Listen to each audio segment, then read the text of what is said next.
இதயம் தேவனோடு இருக்கும் பொழுது தீமைகளை எதிர்த்து நிற்கிற அதிகாரம், சந்தோஷமான ஒரு வாழ்வு, வெற்றியான வாழ்வு வர ஆரம்பிக்கிறது.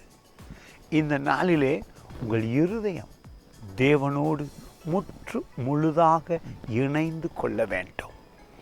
நினைவெல்லாம் அவராயிருக்க வேண்டும்.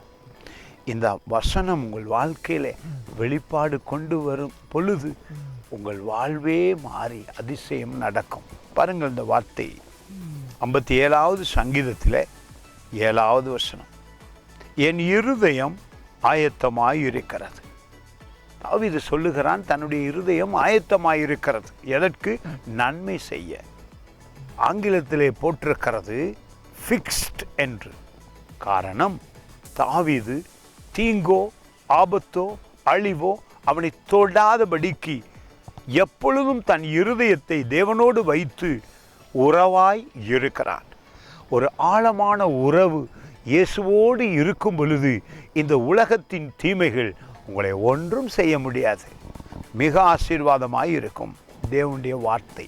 பாருங்கள், சொல்லுகிறது, தேவனே என் இருதயம் ஆயத்தமாயிருக்கிறது, நான் பாடி கீர்த்தனம் பண்ணுவேன்.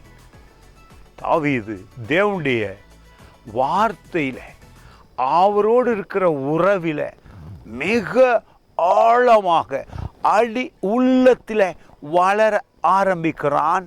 வெளி அடையாளமாக சமாதானம், சந்தோஷம், எதிரிகளை விரட்டத்தக்க அதிகாரம் அவனுக்கு உண்டாயிருக்கிறது.